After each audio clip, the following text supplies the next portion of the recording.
Livro História dos Animais. Autor Aristóteles. Livro 5. A reprodução.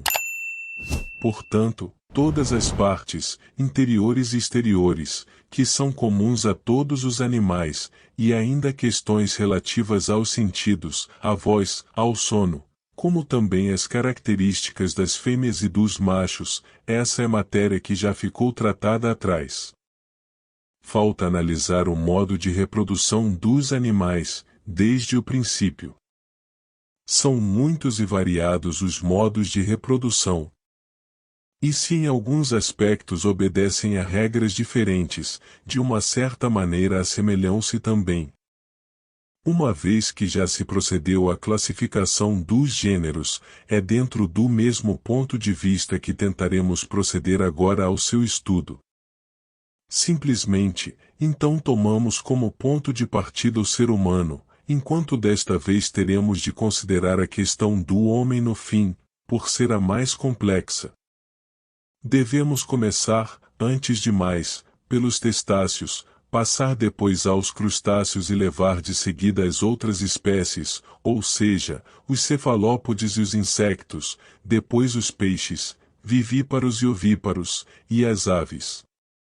A seguir, abordaremos os animais terrestres, ovíparos e vivíparos. São vivíparos alguns quadrúpedes, como também o homem, que é o único bípede a sê-lo. Há, entre os animais, um aspecto em comum com as plantas, estas tanto provêm de uma semente fornecida por outras plantas como nascem espontaneamente, pela formação de um princípio gerador. Entre estas últimas, umas recebem alimento do solo, enquanto algumas se desenvolvem sobre outras plantas, como se afirma no meu tratado sobre as plantas. Assim também entre os animais, uns nascem de outros animais, com os quais apresentam afinidade de forma, ou outros são de geração espontânea e não provêm dos que lhes são congêneres. Destes últimos aos que nascem da terra putrefacta ou das plantas, como acontece com uma grande quantidade de insectos, outros formam-se dentro dos próprios animais, a partir de dejectos que se lhes acumulam nos órgãos. Nos que têm progenitores, se estes forem um macho e uma fêmea, o nascimento resulta de uma cópula. Nos peixes, pelo contrário, há os que não são machos nem fêmeas, e que, sem deixarem de pertencer ao mesmo gênero de outros peixes, são de uma espécie diferente, ou mesmo totalmente independente. Outros só têm fêmeas e não machos. Deles nasce o que corresponde, no caso das aves, aos ovos de vento. Estes ovos, nas aves, são sempre estéreis, porque, por natureza, nunca vão além da formação de um ovo, a não ser que interfira no processo um outro modo de geração, por união ao macho. Este ponto merecerá um tratamento mais minucioso adiante. Em certos peixes, logo que os ovos se formam espontaneamente, produzem-se, a partir deles, pequenos seres vivos, ou apenas em certos casos, esse desenvolvimento faz-se por si só, noutros, necessita da intervenção do macho. A forma como esta intervenção ocorre é assunto de que se tratará também mais à frente. Porque o processo é praticamente o mesmo das aves. Todos os seres que nascem espontaneamente, dentro de outros animais, na terra, nas plantas, ou nas partes dos animais e das plantas, e que tenham macho e fêmea, acasalam e produzem um ser, que não se parece com os progenitores e é imperfeito.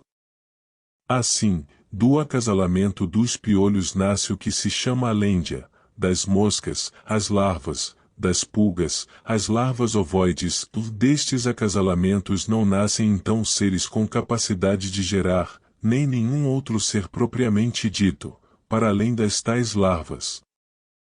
Devemos portanto começar pelo acasalamento e indicar quais os seres que acasalam, passaremos depois aos outros fenômenos, abordando os que constituem casos particulares, como também os caracteres em comum. O acasalamento dos quadrúpedes vivíparos. Acasalam os gêneros de animais em que a fêmea e macho, mas o acasalamento não é o mesmo em todos os casos nem se faz de maneira semelhante. Assim, entre os vivíparos sanguíneos que tenham patas, todos possuem um órgão próprio para a cópula, sendo no entanto que o acasalamento não se processa em todos de igual maneira. Os animais que urinam para trás acasalam garupa contra garupa, caso dos leões, das lebres e dos linces. Com as lebres, acontece com frequência que a fêmea se adianta e cobre o macho. Na maioria dos outros animais passa-se o mesmo. Em boa parte dos quadrúpedes, o coito praticado é o que lhes é possível, subindo o macho para cima da fêmea, como também o gênero das aves procede deste modo e não conhece outro. Há no entanto algumas diferenças entre as aves. Nuns casos a fêmea agacha-se no chão e o macho vai para cima dela, como acontece com as abetardas e os galos, noutros a fêmea não se agacha, caso dos grous. Nestes é o macho que cobre a fêmea e acasala com ela, num coito rápido, como acontece com os pardais. Entre os quadrúpedes, os ursos deitam-se e acasalam da mesma maneira que os outros animais que o fazem de pé, com o ventre do macho apoiado no dorso da fêmea. Os ouriços cacheiros erguem-se nas patas traseiras, ventre contra ventre. Entre os vivíparos de grande porte, as fêmeas não aguentam o coito até o final, a não ser em casos esporádicos, por causa da rigidez do pênis. É o que acontece com os veados e o mesmo se passa com as vacas em relação aos bois. É já quando se retiram de debaixo dos machos que estas fêmeas são inseminadas. Este fenômeno foi observado nos veados, pelo menos nos que são domesticados. O lobo acasala do mesmo modo que o cão. Os gatos não se unem por trás, mas o macho fica erecto e a fêmea debaixo dele. As gatas são por natureza lascivas, são elas que excitam o macho e que gritam durante a cópula. Os camelôs acasalam com a fêmea sentada, o macho põe-se escarranchado e penetra-a, não garupa contra garupa, mas na mesma posição que os outros quadrúpedes. E podem passar o dia inteiro a ter relações. Enquanto acasalam, retiram-se para um lugar solitário e apenas consentem a aproximação do tratador. O pênis do camelo é de tal forma tendinoso que serve para fabricar corda para os arcos. Os elefantes acasalam em sítios ermos, de preferência junto aos rios onde habitualmente vivem. Na cópula, a fêmea deita-se e abre as pernas, e o macho põe-se sobre ela e penetra-a. Também as focas acasalam como os animais que urinam para trás, mas mantêm-se ligadas durante muito tempo, como as cadelas. O pênis das focas macho é avantajado. O acasalamento dos quadrúpedes ovíparos. Os quadrúpedes ovíparos acasalam de forma semelhante. Assim, o macho monta sobre a fêmea, como acontece com os vivíparos, caso da tartaruga marinha e da terrestre.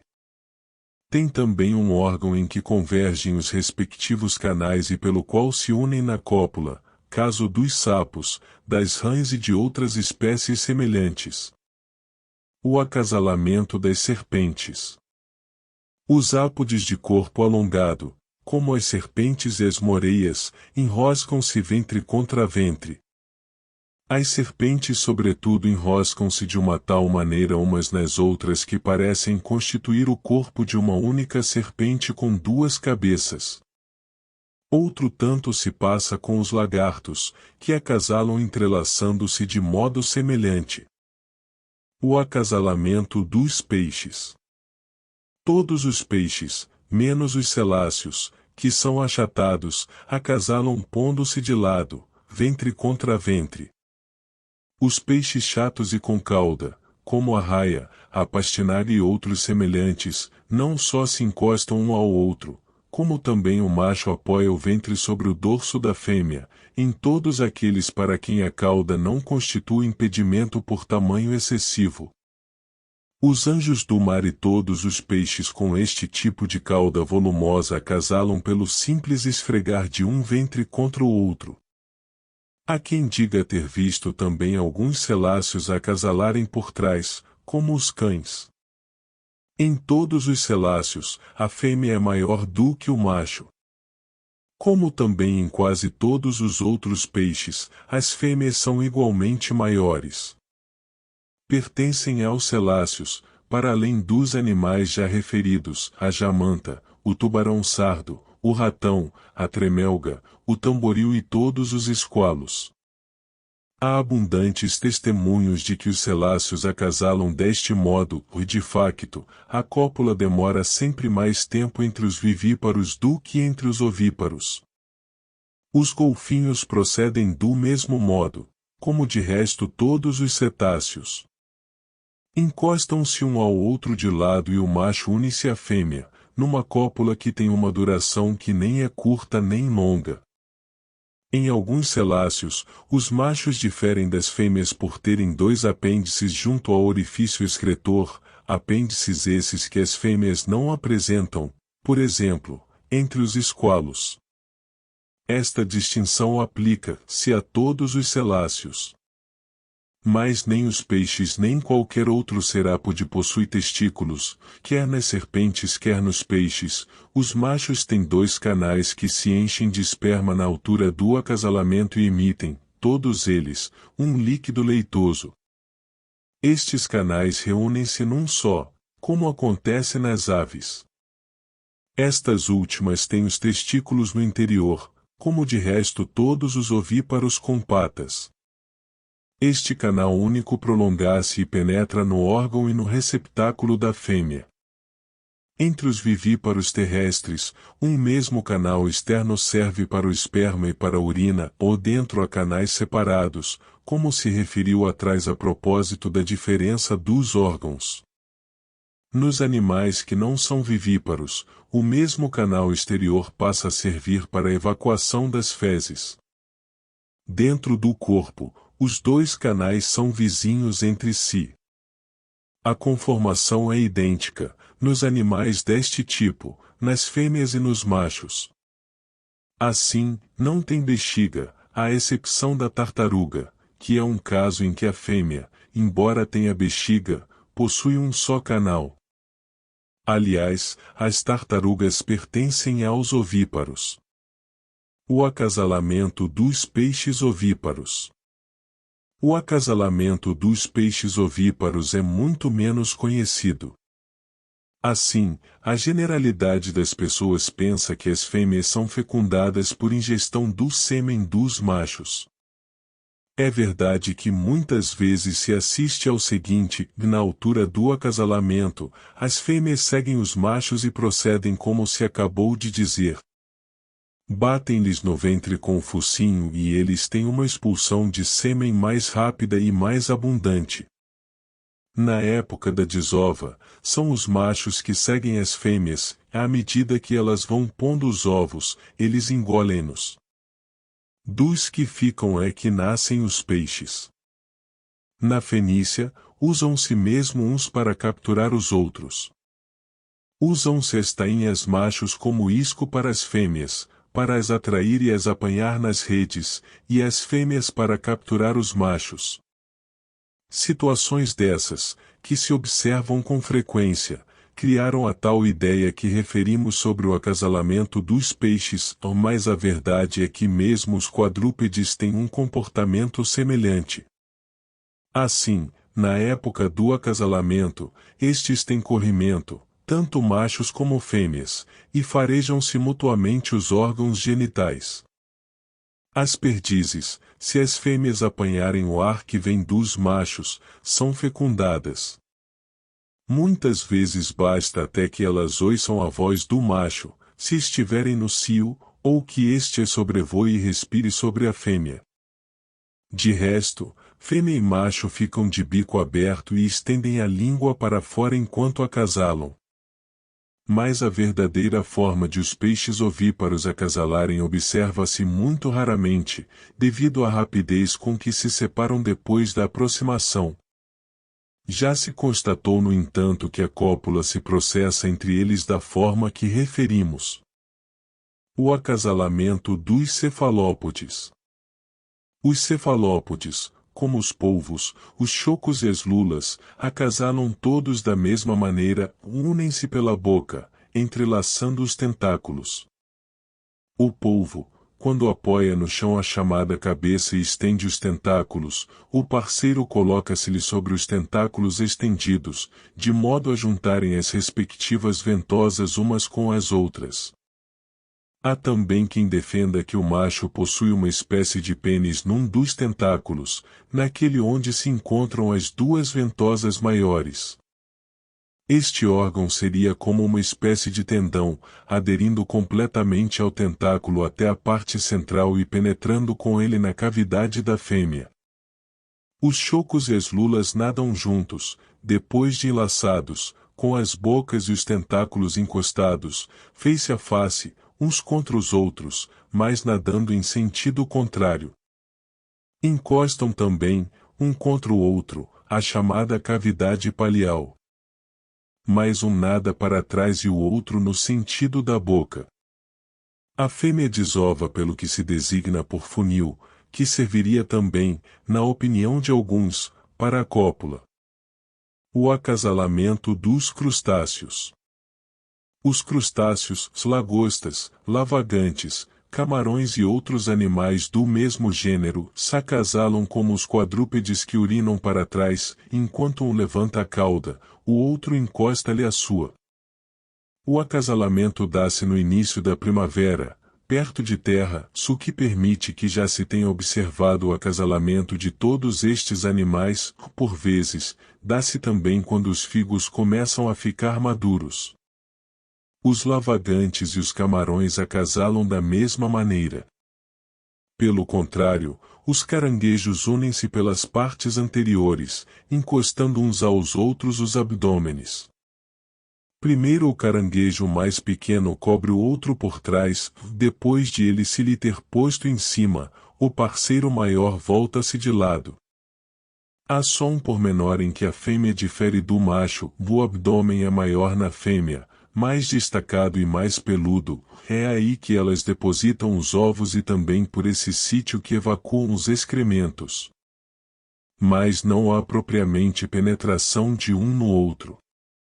O acasalamento dos insectos. Os insectos unem-se por trás, para isso, o mais pequeno, que é o macho, cobre o maior. Depois a fêmea introduz, por baixo, a vagina no macho, que está por cima, ou não é este que penetra a fêmea, como nos restantes animais. O órgão da fêmea, em algumas espécies, é visivelmente desproporcionado em relação ao tamanho geral do corpo, sobretudo quando as fêmeas são muito pequenas, enquanto noutros casos é menor. Esta realidade é evidente se separarem as moscas durante o acasalamento.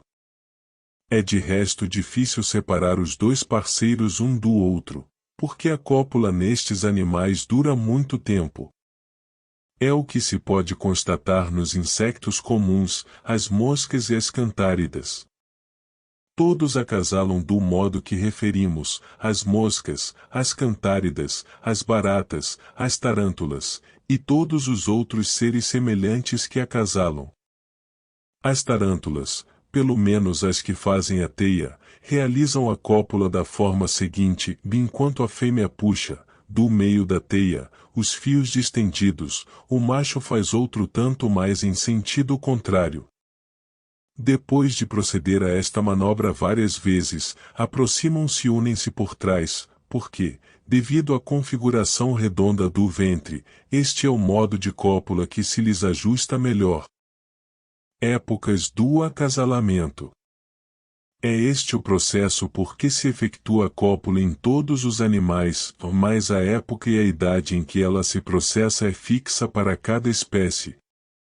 A natureza impõe, no entanto, que na maioria dos grupos o acasalamento ocorra na mesma época, na passagem do inverno para o verão, ou seja, na primavera. Essa é a estação em que a maior parte dos seres, alados, terrestres e aquáticos, tende a unir-se. Há também os que acasalam e têm as crias no outono ou no inverno, caso de certas espécies aquáticas e aladas.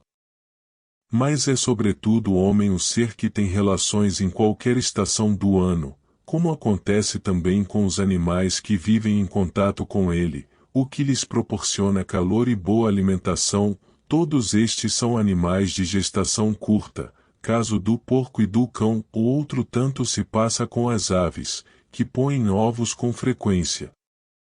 Muitos animais preocupam-se com a alimentação dos filhotes, e então acasalam na estação mais propícia. No ser humano, o desejo sexual é mais forte no inverno, no caso do macho, e no verão, no caso da fêmea. O gênero das aves, como dissemos, na maioria das situações, acasala e põe os ovos na primavera e início do verão, com exceção do guarda-rios de colete, ou alcione. Este é um animal que põe os ovos no solstício de inverno. É esta a razão porque, quando está bom tempo por altura do solstício, se chama dias salciônios aos 7 dias que antecedem e aos 7 que se seguem ao solstício, como afirma também Simônides, enquanto, em pleno inverno, Zeus manda 14 dias de bonança. A esse tempo sem vento chamam os humanos o sustento abençoado do colorido Alcione. Estes apresentam-se como dias de calmaria, quando os ventos do solstício passam a soprar do sul, depois de terem soprado do norte no tempo das Pleiades. Disse que, durante 7 dias, o Alcione faz o ninho e que, ao longo dos 7 seguintes, choca os ovos e alimenta os filhos. De toda maneira, não é seguro que nas nossas regiões haja dias salciônios e durante o solstício ou no mar da Sicília, porém, isso acontece quase sempre. O Alcione põe cerca de 5 ovos. Época do acasalamento de outras aves, insectos e animais silvestres. O alcatraz e a gaivota põem os ovos nos rochedos junto ao mar, em número de 2 ou 3. Mas a gaivota põe-nos no verão, e o alcatraz no princípio da primavera, logo após o solstício, e choca-os como as outras aves. Mas nenhuma nem outra dessas aves se abriga num buraco. De entre todas as aves, a que mais raramente se vê é o Alcione. De facto, apenas se encontra no ocaso das Pleiades e no solstício de inverno, quando os navios estão em terra, ele limita-se a sobrevoar a volta deles e desaparece de imediato, ou daí a alusão de Estesícoro, que o descreve desta mesma maneira.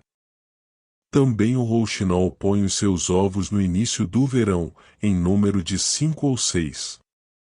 A partir daí, esconde-se entre o outono e a primavera. Os insectos acasalam e reproduzem-se no inverno, quando faz bom tempo e os ventos sopram do sul, pelo menos aqueles que não se abrigam, como as moscas e as formigas. A maioria dos animais silvestres dá à luz uma vez por ano, caso daqueles que não estão sujeitos à superfetação, como a lebre.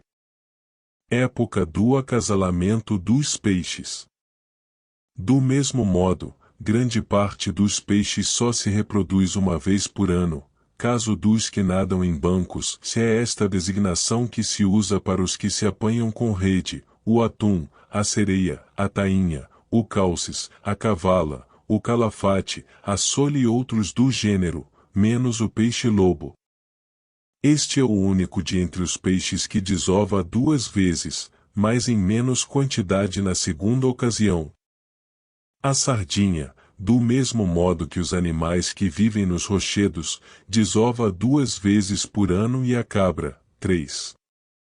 A prova tira-se dos próprios ovos, que aparecem por 3 vezes em algumas regiões. O rascaço desova 2 vezes, o sargo falo também 2 vezes, na primavera e no outono, a salema, uma só vez, no outono. O atum fêmea desova uma só vez, mas como esse processo ocorre com alguns animais mais cedo, com outros, mais tarde, parece que desova 2 vezes. A primeira desova acontece em dezembro, antes do solstício, a segunda, na primavera. O atum macho é diferente da fêmea, porque ela tem, no ventre, uma barbatana que não aparece no macho, a que se chama afareus. Entre os celáceos, só o anjo do mar tem crias 2 vezes, no início do outono e no ocaso das Pleiades, sendo a desova do fim de outono a maior. Cada desova produz à volta de 7 ou 8 filhos. Alguns esqualos, como o estrelado, parecem desovar 2 vezes por mês. Esta impressão deriva do facto de os ovos não consumarem todos o seu pleno desenvolvimento em simultâneo. Outros, por seu lado, desovam em todas as estações, a moreia, por exemplo. Esta é um animal que põe ovos com abundância, e os filhotes, de tamanho muito reduzido a princípio, depressa se desenvolvem, como acontece também com o rabo de cavalo. De facto, este é também uma espécie que, de uma dimensão muito pequena, se torna rapidamente enorme. Somente a moreia desova em qualquer estação e o rabo de cavalo apenas na primavera. Há também uma diferença entre o morião e a moreia. Esta é matizada e mais débil, o morião é forte de cor uniforme, de um tom que faz lembrar o pinheiro, com dentes do lado de dentro e do de fora. Disse, como em outros casos, que o morião é o macho e a moreia a fêmea. Estes animais saem da água e dão à costa, de modo que com frequência se podem apanhar. Acontece portanto que quase todos os peixes têm um desenvolvimento rápido, o que é sobretudo verdade para a roncadeira, que é um peixinho minúsculo. Este desova junto à costa, em locais cobertos de algas espessas. É rápida também a transformação da agulha de pequena em grande.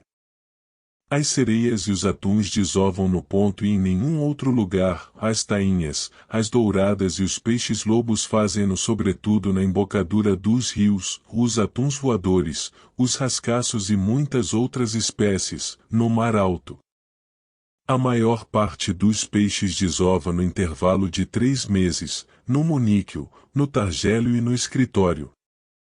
Uns poucos fazem-no no outono, como a salema, o sargo e muitos outros peixes deste grupo que desovam antes do equinócio de outono, como também a tremelga e o anjo do mar.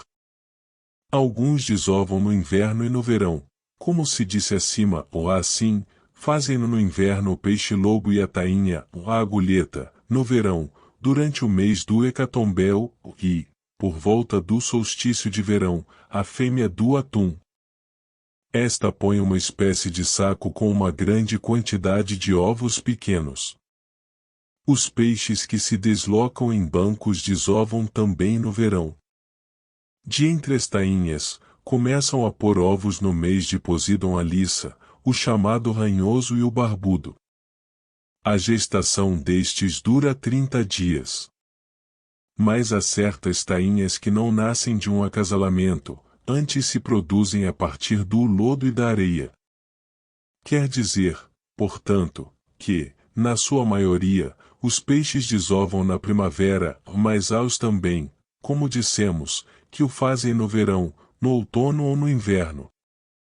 O processo não decorre da mesma maneira em todas as estações, nem de um modo uniforme em todos eles, nem por espécies, caso da desova na primavera para que tende a maioria, ou nem os ovos são em tão grande quantidade fora desta época.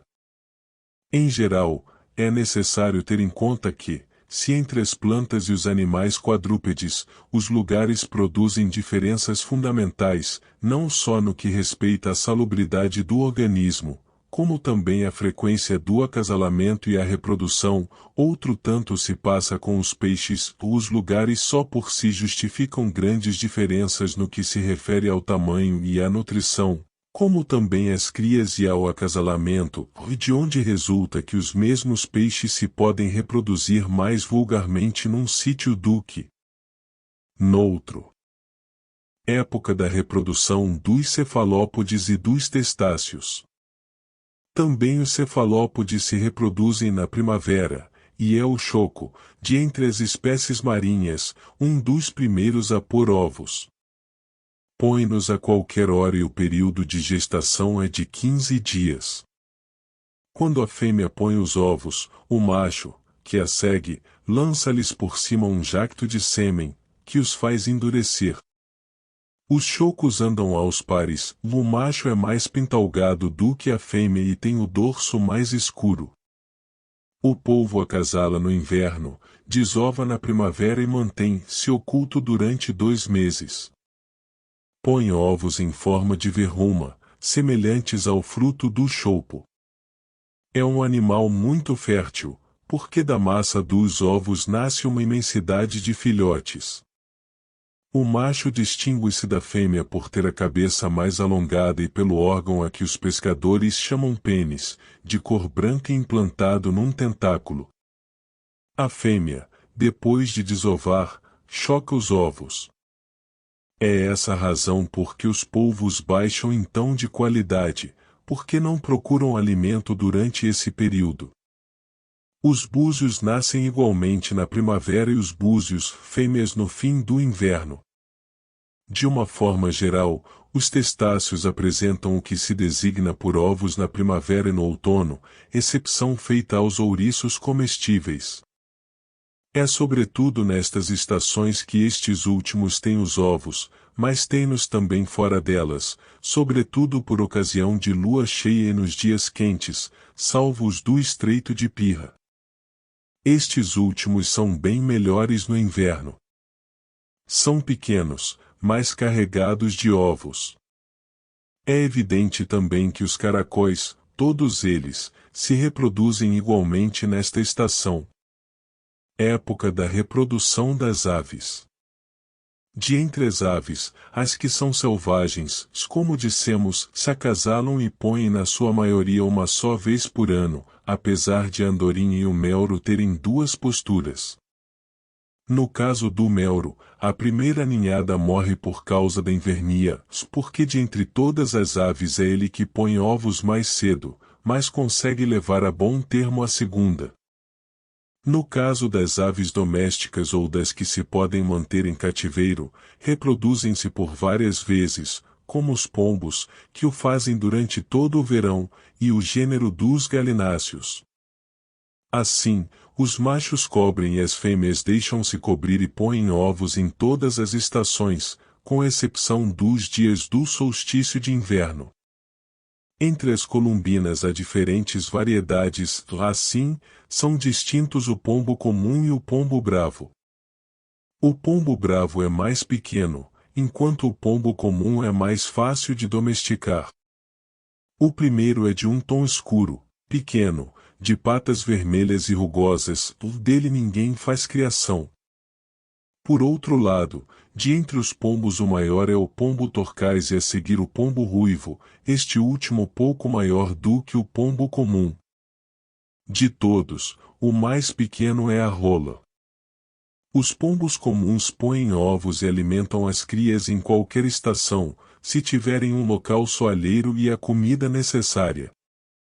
Caso contrário, só no verão.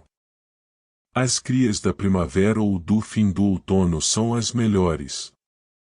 As do verão ou do tempo quente são as menos boas. Época e características da puberdade. Há também diferenças entre os animais no respeitante à idade própria para o acasalamento.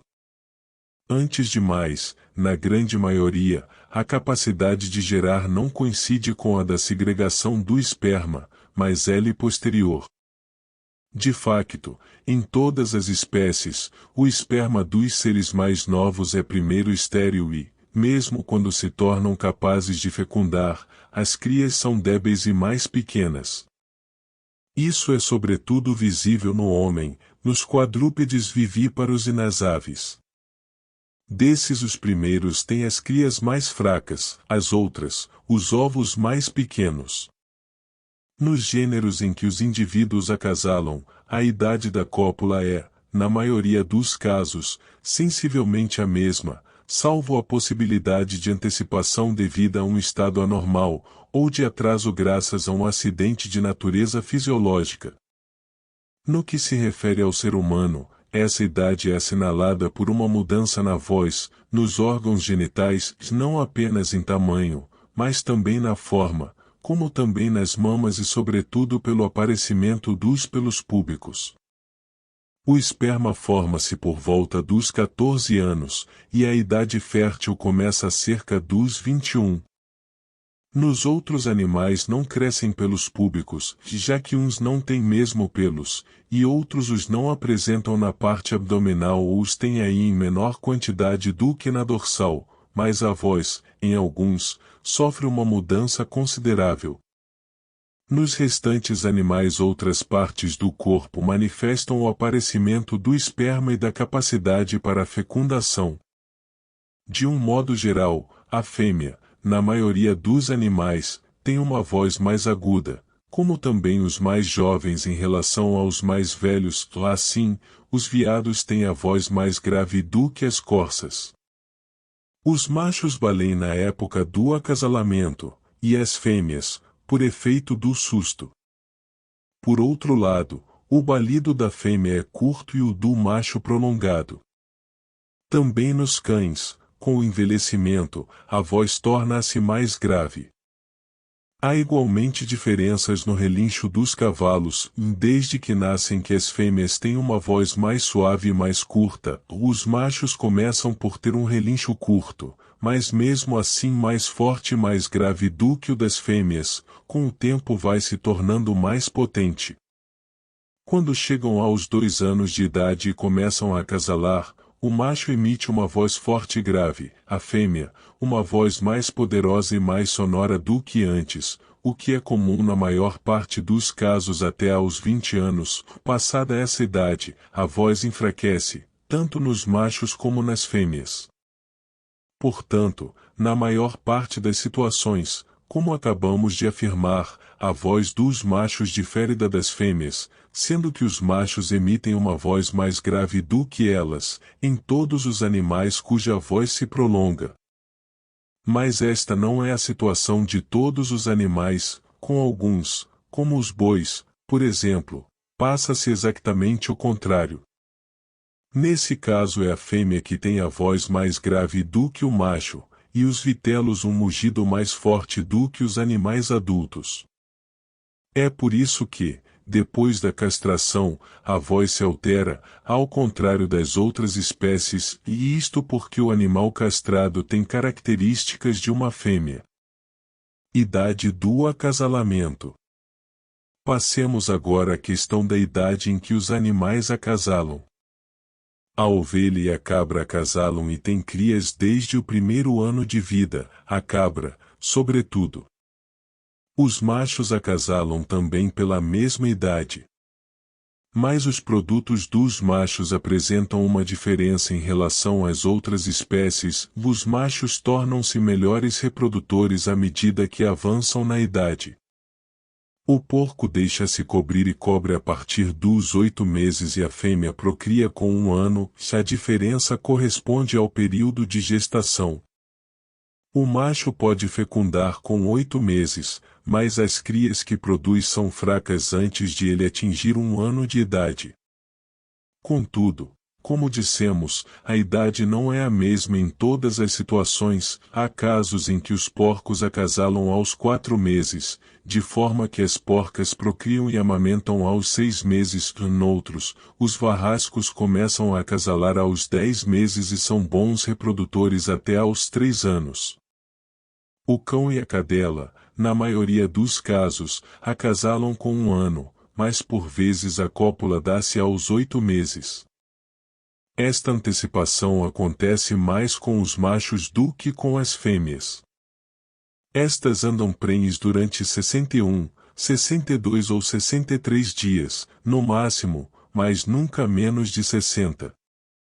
Se isso acontecer, as crias não sobrevivem. Depois de parir, a cadela acasala ao fim de 5 meses, nunca antes. O cavalo começa a acasalar com 2 anos, tendo já capacidade de fecundar. Contudo, as crias que ele gera com essa idade são mais pequenas e mais fracas.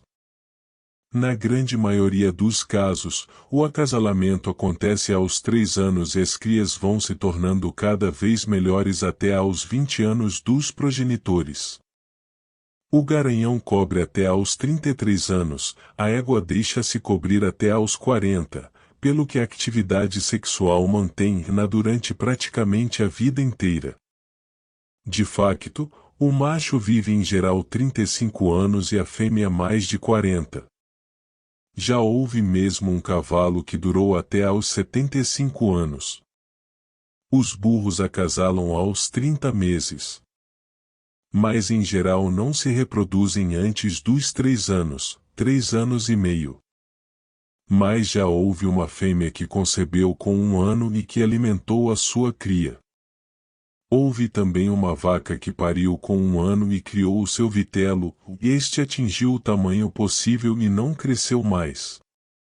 É esta a idade em que os animais entram na fase da reprodução. Idade limite para a procriação. O homem é capaz de gerar, como limite máximo, até aos 70 anos, a mulher, até aos 50. Mas estes são casos raros, porque pouca gente é capaz de gerar até essas idades. Em geral, a idade limite do homem vai até aos 65, e a da mulher, até aos 45. A ovelha tem crias até aos 8 anos, e se for bem tratada, até aos 11. De resto, macho e fêmea estão aptos para o acasalamento praticamente durante toda a vida. Os bodes, se forem gordos, são piores reprodutores, se é por isso que das vinhas que não produzem se diz que se encabreiam, mas se emagrecerem tornam-se capazes de acasalar e de procriar. Os carneiros preferem cobrir as fêmeas mais velhas primeiro e não perseguem as mais novas. Como já antes se disse, as novas produzem crias mais pequenas do que as mais velhas. O varrasco é bom reprodutor até aos 3 anos de idade, as crias dos animais mais velhos são mais fracas. Depois dessa idade, o varrasco perde a serventia e a potência. Costuma cobrir a fêmea depois de bem alimentado e se não tiver coberto outra fêmea antes, se não, a cópula é um pouco mais longa e as crias muito pequenas. Quanto à porca, é na primeira ninhada que ela produz menos crias, na segunda, atinge o seu melhor nível. Quando envelhece, mantém a mesma qualidade de procriação, mas o acasalamento é mais difícil. Ao atingirem os 15 anos, as porcas deixam de ser férteis e ficam velhas. Se forem bem alimentadas, dispõe-se mais rapidamente a cópula, sejam elas novas ou velhas. Se engordarem muito quando prenhes, têm menos leite depois de parir. Quanto às crias, no que respeita à idade dos progenitores, as melhores são as que nascem quando os pais estão em plenitude, e no referente às estações do ano, as que nascem no começo do inverno. As crias de verão são as de pior qualidade, saem pequenas, magras e flácidas. O macho, se for bem alimentado, é capaz de cobrir a fêmea a toda hora, de dia e de noite. Se não, falo sobretudo de manhã. Quando envelhece, perde capacidade, como atrás se disse. Muitas vezes, quando os varrascos se tornam impotentes por força da idade ou da fraqueza, não conseguem cobrir a fêmea com rapidez, e então ela, cansada de estar de pé, deita-se e a cópula faz-se com os animais estendidos lado a lado. É sobretudo quando a porca, na altura do cio, baixa as orelhas que é fecundada. Se não, fica com o cio outra vez. As cadelas não se deixam cobrir durante toda a vida, mas apenas até um certo ponto de maturidade.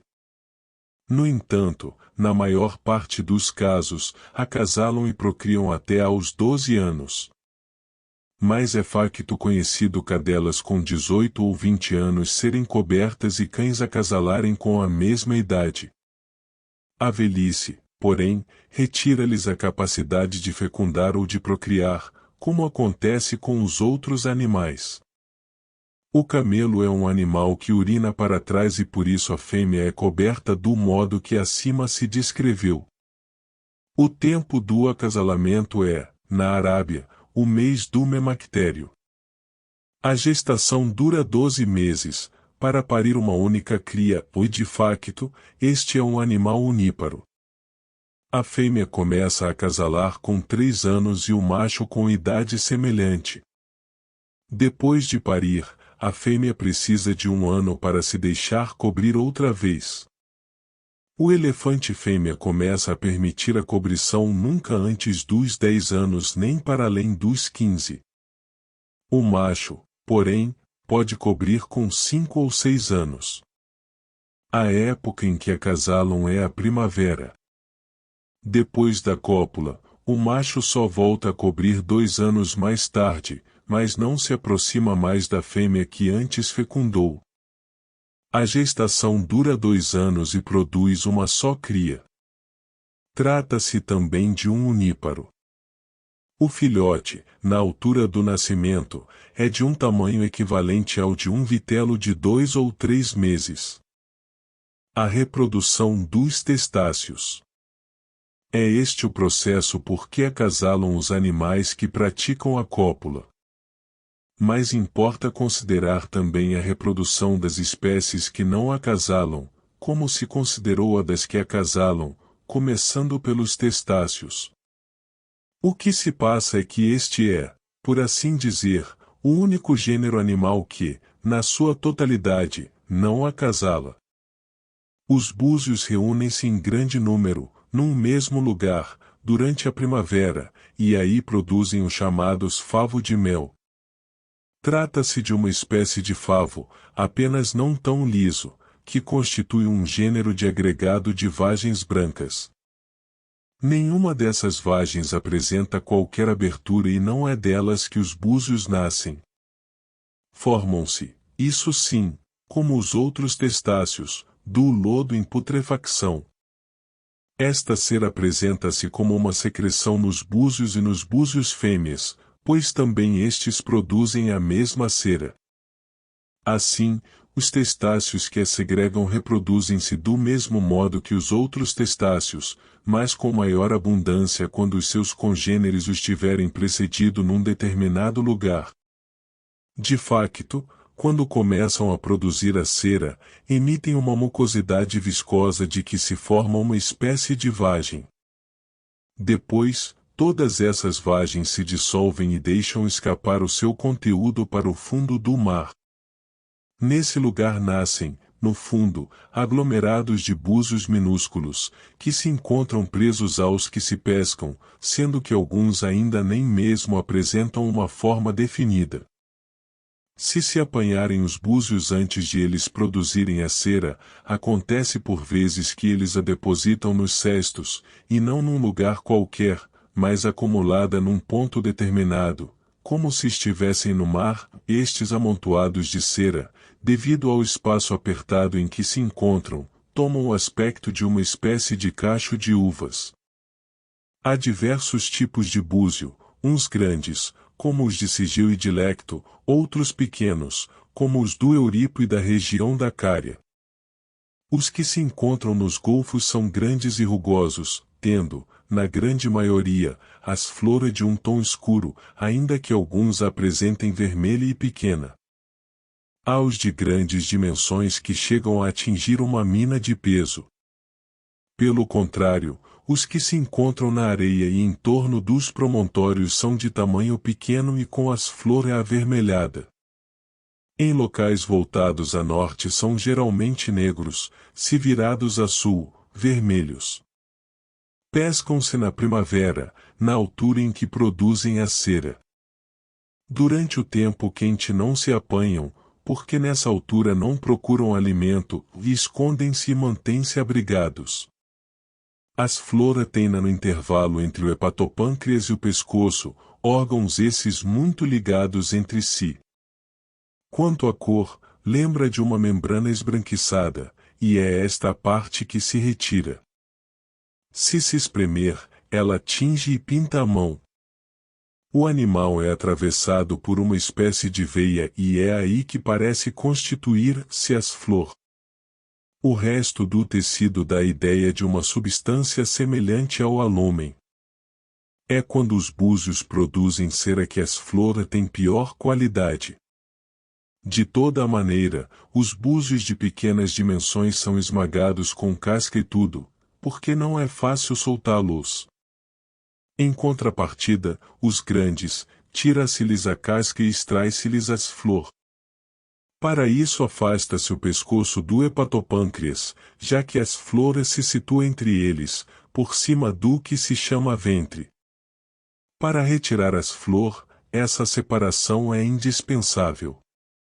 Devem espremer-se rapidamente, enquanto ainda estão vivos. Porque se morrerem antes, expelem as flor. Por isso mesmo são mantidos dentro das redes, até que se junte um monte deles e se tenha tempo para os tratar. Os antigos não costumavam prender ou atar redes ao isco, de modo que acontecia que o búzio, depois de retirado da água, muitas vezes submergia de novo. Hoje em dia prendem-se-lhes redes, de tal modo que se o búzio cair na água se não perca. Cai principalmente se estiver farto, se tiver o estômago vazio, é mesmo difícil soltá-lo do isco. São estas as particularidades que caracterizam o búzio. Os búzios fêmeas nascem do mesmo modo que os búzios e na mesma época. Tem também uns e outros, como aliás os demais turbinados, opérculos e em todos eles de nascença. Alimentam-se alongando, sob o opérculo, o que se chama a língua. A língua ultrapassa, no búzio, um dedo de comprimento, ou dela o animal servisse para se alimentar, para furar as conchas, incluindo as dos outros búzios. Quer o búzio fêmea tem uma vida longa. Assim, o búzio vive cerca de 6 anos, e cada ano o seu crescimento é perceptível através das estrias que vão aparecendo na espiral da concha. Os mexilhões também produzem cera. As ostras que se chamam de parque, é onde haja lodo que se forma primeiro o seu princípio vital. Os bivalves, as chamas, os lingueirões e os leques formam-se nos fundos arenosos. Os funis crescem em posição vertical a partir do seu tufo, na areia ou no lodo. Contém no seu interior uns guarda-pinhas, que ou é um camarão ou um caranguejo pequeno. Se o não tiverem, perecem mais depressa. De um modo geral todos os testáceos nascem no lodo por geração espontânea, e diferem de acordo com a natureza desses mesmos lodos, e nos lodos lamacentos formam-se as ostras, nos arenosos, os bivalves e as outras espécies que referimos acima, ou nas fendas das rochas, as assídias, as percebas e as espécies vulgares, como as lapas e as trompas. Todos estes animais experimentam um processo de crescimento rápido, sobretudo os búzios e os leques, de modo a atingirem a maturidade num ano. Em certos testáceos formam-se também caranguejos brancos, minúsculos de tamanho, na maior parte dos casos alojados nos mexilhões de casca convexa, como também os chamados guarda-pinhas que se formam nos funis.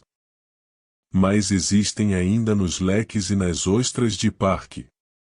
Estes seres não são susceptíveis de um crescimento visível. Dizem os pescadores que eles se formam juntamente com o animal em que habitam. Os leques desaparecem na areia durante algum tempo, como os búzios. As conchas nascem, pois, como dissemos, e de entre elas umas formam-se nos baixios, outras, nas faixas litorais, ou em locais lodosos, ou algumas vivem em sítios rochosos e com fendas, outras, na areia. Há umas que mudam de lugar, outras não.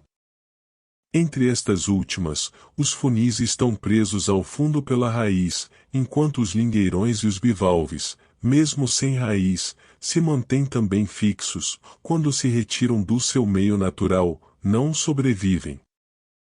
A chamada estrela do mar é tão quente por natureza que o que ela agarra, mesmo se o soltar logo de seguida, pode estar totalmente consumido. É mesmo considerada, no Estreito de Pirra, um flagelo enorme. Tem uma forma que se parece com o desenho de uma estrela. Os animais designados por medusas são de geração espontânea. A concha de que os pintores se servem é muito espessa e a flora forma-se no exterior. Estas conchas aparecem sobretudo no litoral da Cária.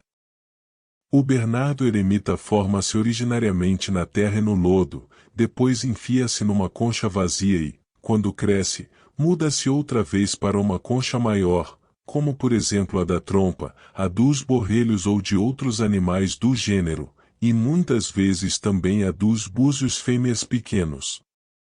Depois de se instalar na concha, leva-a consigo de um lado para o outro e é dentro dela que continua a alimentar-se. Quando aumenta de volume, passa a outra concha maior. Tais e um terceiro tipo, as chamadas esponjas de Aquiles, que são as mais finas, mais compactas e mais resistentes de todas. É costume metê-las por baixo dos elmos e das cnêmides para amortecer o ruído dos golpes. Mas esta espécie é muito rara. De entre as esponjas compactas, as que são muito rijas e ásperas designam-se por sbodes. Todas elas crescem ou nos rochedos, ou nas dunas, e alimentam-se de vasa. Eis a prova, quando são apanhadas, vêm cheias de lodo. O mesmo se passa com os outros seres que se alimentam pelo lado em que se faz a aderência. As esponjas compactas são mais fracas do que as porosas, por terem uma face de aderência menor. A esponja é, ao que se diz, dotada de sensibilidade. Se não, veja-se e se percebe que se vai tentar agarrá-la, contrai-se e torna-se difícil de arrancar.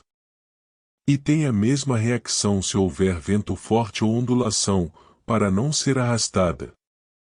Mas há quem conteste esta ideia, como é o caso da gente de Torone. A esponja alimenta, dentro de si própria, outros animais, vermes e diferentes parasitas, que, depois de arrancada a esponja, são comidos pelos peixinhos minúsculos, como também os resíduos da própria raiz. Mas se, ao arrancar, a esponja se partir, volta a nascer do pé que fica e reconstitui-se. As esponjas de maiores dimensões são as porosas, que se encontram em quantidade nas costas da Lícia. As mais macias são também as mais compactas. As esponjas de Aquiles são mais resistentes do que estas últimas. Em geral, nas águas profundas e calmas, as esponjas são mais macias, o vento e o mau tempo fazem-nas endurecer, como de resto aos outros seres vivos, e travam-lhes o crescimento. É por isso que as esponjas do Helesponto são ásperas e compactas, e porque em geral as que estão aquém e além do cabo de malha são diferentes, mais macias ou mais ásperas. Mas também não convém um tempo demasiado quente, porque a esponja apodrece, como acontece com as plantas. Daí que as que se encontram nas falésias são as mais bonitas, se estiverem em zonas profundas, onde, devido à própria profundidade, tem uma temperatura ideal que as protege contra os dois inconvenientes referidos. Antes de serem lavadas e enquanto ainda estão vivas, parecem negras. A aderência é feita não por um único ponto, nem em toda a superfície, já que o vazio dos poros cria intervalos. Na face inferior estende-se uma espécie de membrana e é aí que os pontos de aderência são mais numerosos. Na face superior, à exceção de 4 ou 5, os outros poros são fechados. Daí que há quem afirme que é por esses poros que a esponja se alimenta. Há uma outra variedade de esponjas conhecida por não laváveis, porque é impossível lavá-las. Estas têm os poros grandes, mas o resto do corpo é uma massa compacta. Depois de cortadas, são mais compactas e mais viscosas do que a esponja comum ou no conjunto assemelham-se a um pulmão. É sobretudo em relação a esta variedade que há um grande consenso em reconhecer que ela possui sensibilidade e que tem uma vida longa. Distinguem-se facilmente das outras esponjas marinhas, porque estas são brancas por baixo da camada de lodo e aquelas sempre negras. Eis o que se oferece dizer sobre as esponjas e a reprodução dos testáceos. A reprodução das lagostas. Entre os crustáceos, as lagostas, após o acasalamento, concebem e transportam os ovos durante cerca de 3 meses, o hecerofório, o hecatombel e o metagícnion. Passado esse período, elas depõem os ovos nas lamelas que têm no abdômen, onde os ovos aumentam de volume, como acontece com as larvas. Outro tanto se passa com os cefalópodes e os peixes ovíparos, e em todos eles, os ovos aumentam de volume. Ainda sobre os ovos das lagostas, eles constituem um aglomerado friável, que se divide em 8 partes. Assim, junto de cada uma das lamelas que se situam de lado, existe uma espécie de cartilagem a que os ovos estão ligados. O conjunto assemelha-se a um cacho de uvas, porque cada uma destas lamelas cartilaginosas se subdivide em vários ramos. Esta disposição dos ovos torna-se visível ao separá-los, enquanto à primeira vista parecem constituir uma massa compacta. Os que se desenvolvem mais não são os que se encontram junto ao orifício da postura, mas os que estão numa posição intermédia, os mais pequenos são os que estão dele mais afastados. Quanto ao tamanho, os ovos mais pequenos correspondem a uma grainha de figo. Os ovos não se encontram logo a seguir ao orifício, mas mais ao centro do abdômen. De facto, em cada extremidade, quer do lado da cauda, quer do tórax, há 2 espaços claramente vazios. As próprias lamelas estão dispostas de forma a proporcionar essa distribuição. De toda a maneira, as lamelas laterais não seriam capazes de cobrir o conjunto dos ovos, colocando sobre eles a cauda. A lagosta esconde-os, como se a cauda fizesse o papel de uma tampa. Dá a ideia de que, quando põe os ovos, o animal os empurra contra as cartilagens com a parte larga da cauda, que se dobra para o efeito, e que desova comprimindo os ovos à saída, com o corpo encolhido para fazer força.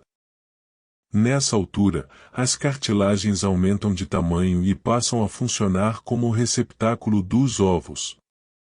É sobre essas cartilagens que as lagostas depositam os ovos, do mesmo modo que os chocos depõem os seus nas hastes das plantas ou nos detritos dos vegetais. É portanto assim que a lagosta põe os ovos, depois de os ter chocado nesse lugar durante cerca de 20 dias, espelhos de uma só vez e numa massa compacta, como se pode ver no exterior. Depois, as crias nascem ao fim de 15 dias, sendo que com frequência se podem apanhar lagostas mais pequenas do que o tamanho de um dedo. A primeira postura acontece no início do arcuro, após o que os ovos são expelidos. Os camarões róseos têm uma gestação de cerca de 4 meses. As lagostas vivem nos fundos ásperos e rochosos, e os lavagantes, nos fundos lisos. Nem umas nem outros existem nos fundos lodosos. É assim que se encontram lavagantes no Helesponto e em volta de Tasos e lagostas junto ao Sigeu e ao Athos. Os pescadores, quando querem ir à pesca no alto mar, distinguem os fundos ásperos dos lodosos de acordo com a linha de costa e com outros indícios do gênero.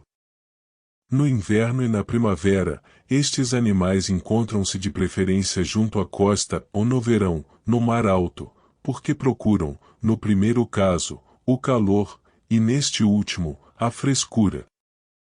Os crustáceos que se designam por sursos põem os seus ovos na mesma altura que as lagostas. Assim, elas são magníficas no inverno e na primavera, antes da desova, mas muito mais depois da postura. Os crustáceos mudam de carapaça na primavera, tal como as serpentes o fazem com a chamada pele, e fazem-no também, logo a partir da nascença e mais tarde, os lavagantes e lagostas. As lagostas têm em geral uma vida longa. A reprodução dos cefalópodes. Os cefalópodes, após o acasalamento e a cópula, produzem um ovo branco, que, com o tempo, se torna granuloso como os dos testáceos. O polvo deposita no seu buraco, num caco ou em qualquer objeto oco, um ovo que se parece com as gavinhas e com o fruto do chopo, como se disse atrás. Os ovos ficam suspensos em volta do objeto que lhes serve de receptáculo na altura da desova. A quantidade de ovos postos é tal que, se forem recolhidos, enchem um recipiente muito maior do que aquele onde estavam contidos. Ainda sobre a reprodução do polvo, vá ao fim de cerca de 50 dias, nascem, dos ovos que se vão partindo, polvinhos pequenos, que deslizam cá para fora como se fossem aranhas, em grande quantidade. Nessa altura ainda não é perceptível, no pormenor, a natureza peculiar dos seus membros, mas no conjunto reconhece-se a sua forma. Devido à sua pequenez e fraqueza, muitos perecem. Já se tem mesmo visto alguns de tal modo minúsculos que não apresentam qualquer forma distinta, ou mais se lhes tocar, mexem. Os chocos põem ovos, que se parecem com bagos de mirto grandes e negros, estão pegados uns aos outros, formando no conjunto uma espécie de cacho de uvas. Estão dispostos em volta de um central, e é difícil soltá-los uns dos outros. É que o macho lança-lhes em cima um líquido viscoso que os torna pegajosos. Esses ovos aumentam de volume, ou no início, são brancos, mas quando o macho os insemina, tornam-se maiores e negros. Quando o choco pequeno cresce, vai se desenvolvendo até estar completo dentro dessa substância branca, que se rasga para ele sair. Quando a fêmea põe o ovo, forma-se nele uma espécie de granizo, e é dessa substância que o choco pequeno se desenvolve, ligado a ela pela cabeça, do mesmo modo que as aves se mantêm ligadas pelo abdômen. Qual seja a natureza desta ligação de tipo umbilical, é um facto ainda não claramente esclarecido. A única coisa indesmentível é que, à medida que o novo choco vai crescendo, a massa branca diminui e por fim, como acontece com a gema nas aves, a parte branca desaparece. O que primeiro parece maior, a semelhança do que acontece com as outras espécies, são, neles também, os olhos. Assim, A é o ovo, B e C, os olhos, e D, o choco pequeno. O choco fica cheio na primavera e desova ao fim de 15 dias. Depois da postura, os ovos tornam-se, mais 15 dias passados, numa espécie de cacho de uvas, que se rasgam para deixar sair a cria. Se lhes fizer, antes desse período, uma incisão a toda a volta, numa fase em que os chocos já estão completamente formados, esses projectam um excremento e mudam de cor, passando de branco a vermelho por efeito do medo. Os crustáceos chocam os ovos pondo-os sob o próprio corpo, enquanto o polvo, o choco e outros animais semelhantes se separam deles e os chocam no sítio onde os depuseram, sobretudo o choco, é frequente vê-lo sobre eles, com o saco pousado no chão. A fêmea do polvo tanto se põe sobre os ovos como se coloca à entrada da caverna, com os tentáculos estendidos. O choco põe os ovos perto de terra firme, entre as algas e os caniços, ou sobre todo o tipo de detritos, como pedaços de madeira, raminhos ou pedras. Os pescadores põem-lhes mesmo ramos de propósito. Sobre eles, os chocos depositam enormes séries de ovos, como se fossem agregados de cabelos. O choco ao desovar deposita os ovos por várias vezes, como se a postura fosse dolorosa. As lulas desovam no alto mar. Os seus ovos, como os do choco, formam aglomerados. Tanto as lulas gigantes como o choco têm uma vida curta. Não ultrapassam um ano, salvo raras exceções.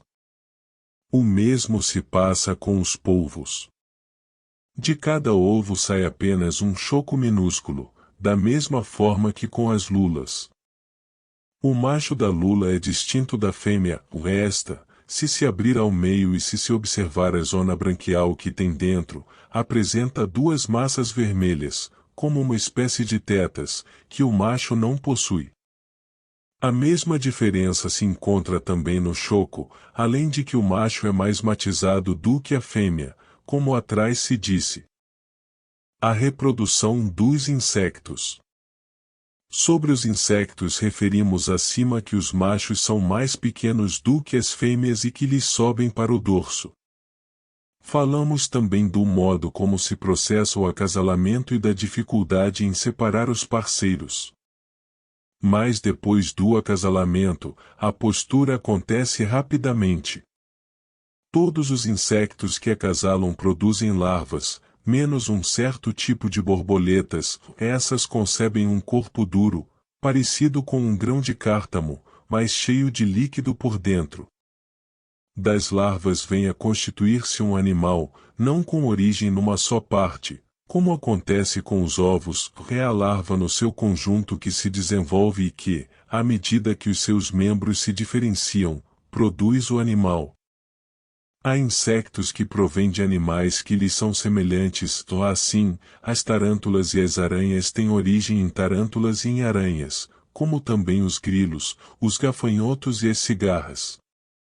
Em contrapartida, há os que não provêm de outros animais, mas são de geração espontânea, uns procedem do orvalho que se deposita nas folhas, este é um processo próprio da primavera, mas que muitas vezes ocorre também no inverno.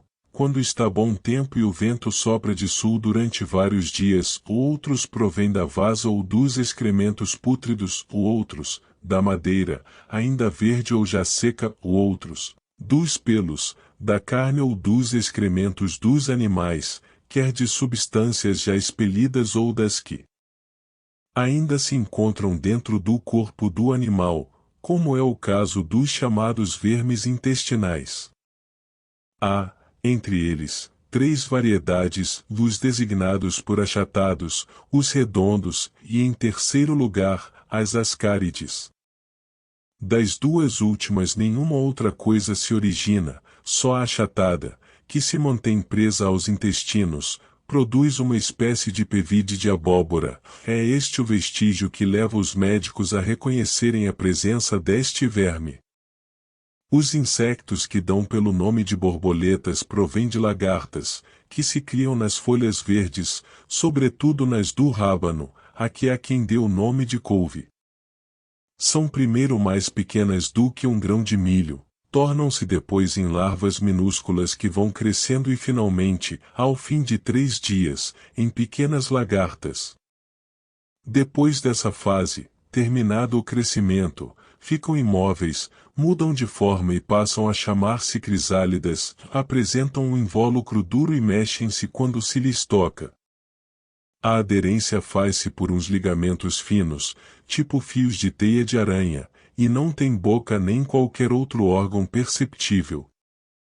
Ao fim de pouco tempo, o casulo fende-se e deixa sair em voo animais com asas a que se chama borboletas.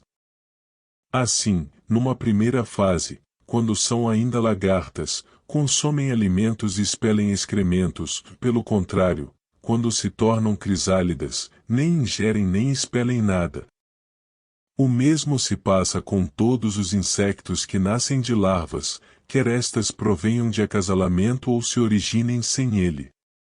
De facto, as larvas das abelhas, dos abelhões e das vespas, enquanto jovens, alimentam-se e produzem claramente excrementos, quando de larvas, ganham uma forma mais definida, chamam-se ninfas, e nem consomem alimentos nem expelem excrementos. Ficam completamente isoladas, sem se mexerem, até a conclusão do crescimento. Então saem, rompendo a substância que lhes forma o casulo. Também os híperos e as pênias se formam de outras lagartas semelhantes, que se deslocam por ondulação e avançam estendendo uma parte do corpo enquanto curvam o restante. Cada um dos insectos que se forma por este processo adquire a cor da lagarta de que provém. De um certo tipo de larva de grandes dimensões, que tem uma espécie de cornos e é diferente das restantes, forma-se primeiro, por metamorfose da larva, uma lagarta, depois uma bombílide e, por fim, um nesídalo. 6 meses é o tempo necessário a todas estas metamorfoses. São, de resto, os casulos destes animais que algumas mulheres esticam e dobram, para depois tecerem. A primeira a fazer esta tecelagem foi, ao que se diz, uma mulher de Cós, Pânfila, filha de Plates. Das larvas que se criam nas madeiras secas nascem, pelo mesmo processo, os lucanos, primeiro, apresentam-se como larvas imóveis, depois, o casulo rompe-se e os escaravelhos nascem. Dos saqueadores nascem as traças, também elas dotadas de asas. De uns animais achatados que flutuam à superfície dos rios provêm os estros. Eis a razão por que eles abundam junto das águas onde os tais animais vivem. De algumas lagartas escuras e peludas, mas de tamanho pequeno, nascem primeiro uns pirilampos, que não têm asas. Estes, por sua vez, sofrem uma metamorfose e deles nascem uns seres com asas a que se chama bichos-cabelos. Os mosquitos nascem de vermes de vaza. Estes formam-se no lodo dos poços e onde houver uma corrente de água com terra em depósito. Primeiro essa lama apodrece e ganha uma cor branca, que depois se torna negra e finalmente de um vermelho sanguíneo. Depois de ter tomado essa cor, nasce dela uma espécie de algas muito pequenas e vermelhas.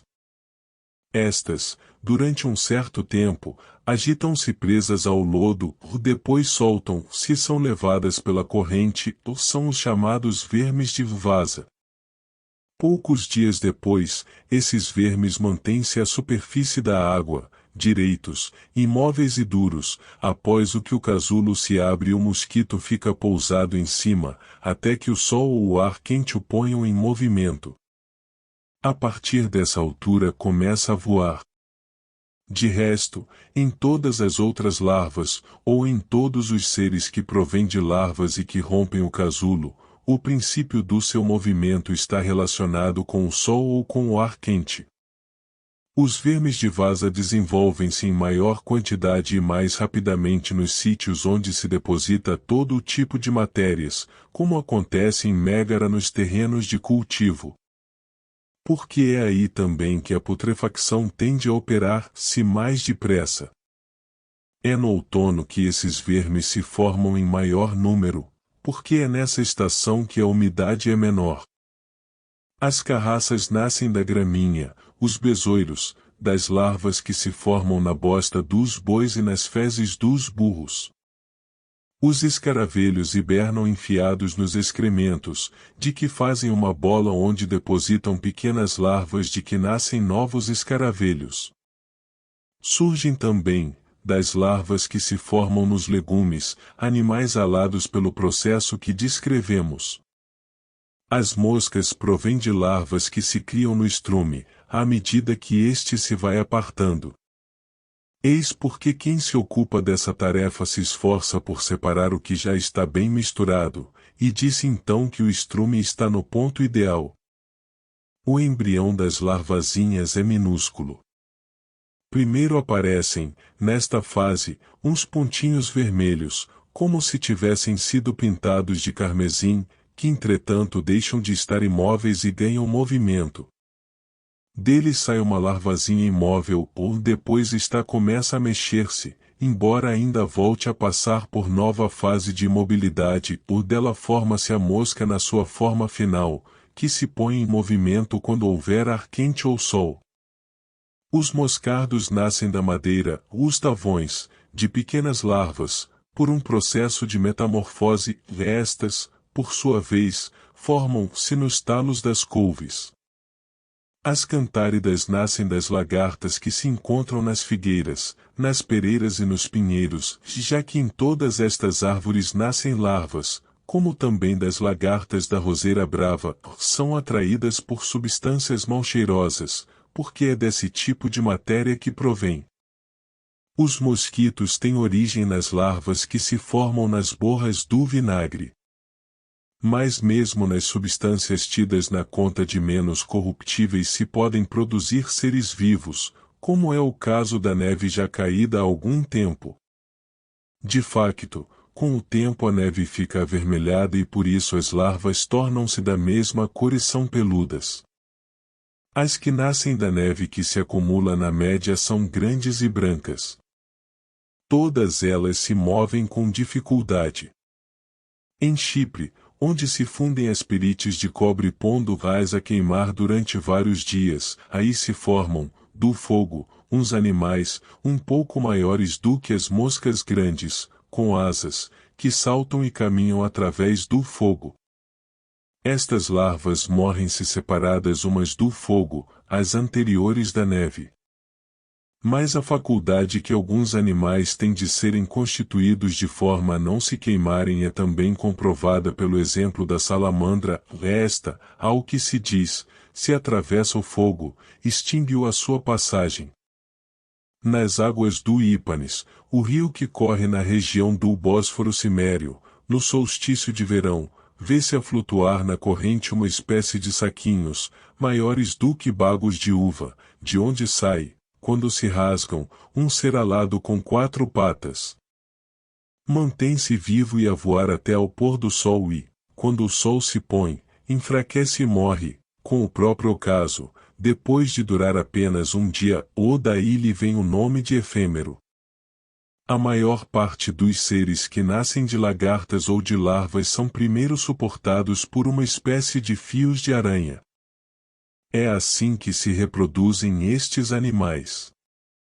Duração da formação dos insectos. As vespas designadas por Ichneumons, que são mais pequenas do que as restantes, levam as tarântulas que matam para um buraco na parede ou para um abrigo semelhante, envolvem-nas com um lodo e depositam nelas os ovos, é deles que nascem as vespas Ichneumons. Certos coleópteros, de pequenas dimensões e sem nome específico, fazem com lodo uns casulos pequenos, agarrados a pedras tumulares ou aos muros, e aí depositam as suas larvas.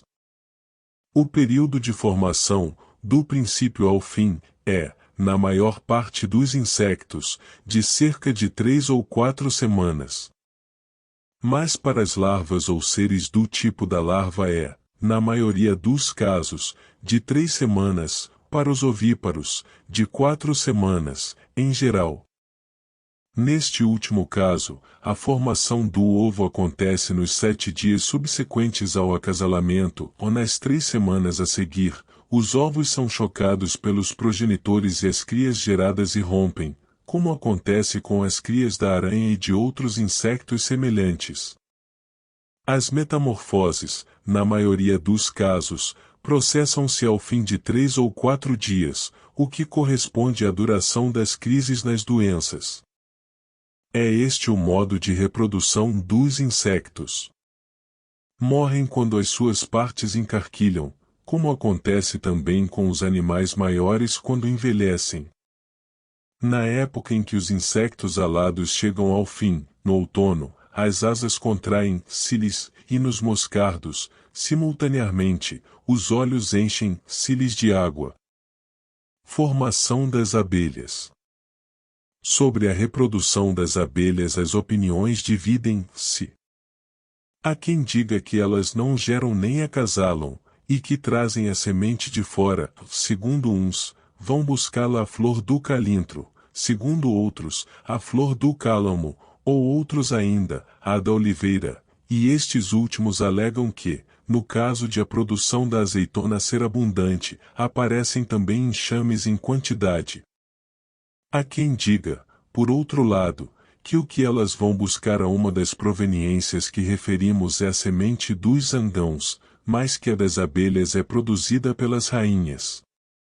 Há duas variedades de rainhas, uma, a melhor, avermelhada, e outra, negra e matizada, e em tamanho, a abelha rainha é o dobro da obreira. Tem a parte que fica por baixo do tórax 1,5 vezes mais longa em relação ao resto do corpo, e há quem lhes chame mães na sua qualidade de progenitoras.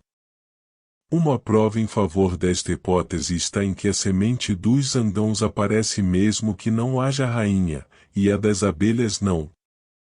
Outros, por fim, acham que elas acasalam e que os zangãos são os machos e as abelhas as fêmeas. O nascimento das outras abelhas ocorre nos favos de cera, mas as rainhas nascem na parte de baixo do favo, suspensas dele, aí umas 6 ou 7, que se desenvolvem de um modo diverso do resto do enxame. As abelhas têm um ferrão, os zangãos não o apresentam. As abelhas rainhas ou mestras têm ferrão, mas não o usam para ferrar, ou daí que alguns julguem que o não têm. Variedades e costumes das abelhas. As variedades de abelha são uma pequena, arredondada e matizada, que é a melhor, a outra mais comprida, parecida com o abelhão, e uma terceira, chamada ladra, que é negra e com o abdômen chato, e em quarto lugar vem o zangão, que, em dimensões, é a maior de todas, que não tem ferrão e é preguiçoso. É por isso que por vezes se envolve a colmeia com uma rede, de modo que as abelhas entrem e os zangãos não passem por serem demasiado grandes. Há 2 tipos de rainha, como antes se disse. Em todas as colmeias há várias rainhas e não apenas uma. Mas a colmeia desmantela-se se as rainhas não forem em número suficiente e não tanto porque a anarquia se instale, mas, ao que se diz, porque as rainhas colaboram na reprodução das abelhas, ou também se as rainhas forem em número excessivo, e neste caso reina a discórdia. De toda a maneira, quando a primavera tarda, ou quando o tempo está seco e o mildio provoca estragos, a nova geração é menos abundante. Em tempo de seca as abelhas produzem mais mel, em tempo de chuva ocupam-se mais das crias, por daí a coincidência entre a abundância de azeitonas e de enxames. O mel. Primeiro as abelhas confeccionam o favo, depois depositam nele a semente que, na opinião de alguns, e aqueles que acham que elas a vão buscar a outro lado, tiram da boca. É assim também que elas depositam o mel de verão e de outono, que vai servir-lhes de alimento. O mel de outono é o melhor. O favo de cera é feito a partir das flores, as abelhas retiram o própolis da seiva das árvores, o mel é uma substância que cai do ar, sobretudo por altura do nascimento dos astros e quando se forma o arco-íris. Em geral não há mel antes do nascer das Pleiades. Portanto, a abelha produz o favo de mel, como dissemos, a partir das flores, ou mel, não é ela que o faz, mas recolhe-o quando ele se deposita. Se não, veja-se, um dia ou 2 bastam para os apicultores encontrarem a colmeia cheia de mel. Além disso, no outono, ainda há flores, mas já não há mel, depois de se fazer a recolha. Portanto, depois de retirado o mel produzido, como as abelhas não têm alimento ou não têm em quantidade suficiente, haveria uma nova produção se elas o fabricassem a partir das flores. O mel torna-se consistente com a maturação. No princípio é como água e durante vários dias mantém-se líquido, e daí que, se recolher nesses dias, não tem consistência, são precisos uns 20 dias para que ele se torne espesso. O mel reconhece-se em função do néctar das flores, pois distingue-se pelo grau de açúcar e pela consistência. A abelha colhe-o em todas as flores que têm cálice, e em todas as outras que tenham um sabor adocicado, sem causar qualquer estrago ao fruto. Ela recolhe esse suco com um órgão semelhante à língua e com ele o transporta. É na altura do figo bravo que se recolhe o mel das colmeias. As larvas melhores são as que a abelha produz na altura do fabrico do mel. A abelha transporta a cera e a substância de que se alimenta em volta das patas ou o mel, regurgitam no alvéolo. Depois de pôr a semente, choca-a como se fosse uma ave. A larva, enquanto é pequena, repousa no alvéolo, encostada a um dos lados, depois ergue-se por si mesma e trata de se alimentar, tão agarrada à cera que parece presa. A semente das abelhas e dos zandãos é branca, e é dela que nascem as larvas pequenas, quando crescem, tornam-se abelhas e zandãos. A semente das rainhas, por seu lado, é de uma cor avermelhada e de uma consistência semelhante à do mel espesso. Apresenta desde logo um volume correspondente ao insecto a que vai dar origem. De resto, nem chega a produzir-se uma larva, mas diretamente uma abelha, é pelo menos o que se diz. Quando a semente é depositada na cera, há sempre mel diante dela. Enquanto a larva ainda está presa na cera, nascem-lhe patas e asas. Mas quando atinge o pleno desenvolvimento, rasga a membrana em volta e levanta voo. Produz excrementos no estado larvar, depois deixa de os produzir, o que fazia antes de se libertar, como atrás se afirmou. Se arrancar a cabeça de uma larva antes que lhe nasçam as asas, as próprias abelhas acabam por devorar o resto. Ou se soltar um zandão depois de se lhe ter arrancado uma asa, as abelhas devoram as asas dos restantes. O período de vida das abelhas é de 6 anos. Mas algumas duram 7. Se uma colmeia viver 9 ou 10 anos, é caso para admirar. No ponto há umas abelhas completamente brancas, que produzem mel 2 vezes por mês. As de Temicira, junto do rio Termodonte, fazem, no chão e na colmeia, favos que não contêm muita cera ou, melhor dizendo, que a têm em pouquíssima quantidade, ou mais o mel que produzem é espesso. O favo, esse, é liso e uniforme. Não produzem mel em qualquer ocasião, mas apenas no inverno. É que a era abunda no ponto e é essa estação em que está florida, é dela que as abelhas extraem o mel. A Amiso chega um mel que vem dos montes vizinhos, que é branco e muito espesso, é produzido pelas abelhas, sem necessidade de favos de mel, sobre as árvores. O mesmo tipo de mel pode encontrar-se em outros lugares da região do ponto. Há também abelhas que fabricam favos triplos, no solo. Nesses favos forma-se mel, mas não há larvas. Claro que nem todos os favos são produzidos por este processo, como nem todas as abelhas os produzem desta maneira. Formação dos abelhões e das vespas. Os abelhões e as vespas fabricam favos de mel para as suas crias. Quando não têm uma rainha e vagueiam de um lado para o outro sem encontrarem uma, os abelhões depositam as crias em qualquer ponto elevado, e as vespas, em buracos, quando, pelo contrário, têm uma rainha, colocam-nas debaixo da terra. Seja como for, os favos que produzem têm sempre uma forma hexagonal, como também os das abelhas, e não são feitos de cera, mas de uma matéria do tipo da cortiça e da teia de aranha. O favo dos abelhões implica um trabalho muito mais delicado do que o das vespas. É nele que depositam as crias, como fazem também as abelhas, como uma espécie de gota de água que se apoia contra a divisória do alvéolo e que lhe adere à parede. As crias não se desenvolvem em todos os alvéolos ao mesmo tempo, enquanto em alguns já existe um insecto bastante desenvolvido, que pode mesmo voar, nuns tantos a ninfas, e em outros ainda, somente larvas. Excrementos existem apenas junto das larvas, como acontece também com as abelhas, e enquanto estes insectos estão na fase de ninfas, mantêm-se imóveis, e o alvéolo respectivo, selado. Dentro do favo dos abelhões, há uma espécie de gota de mel diante da cria. Nestes insectos, a estação do nascimento das larvas não é a primavera, mas o outono.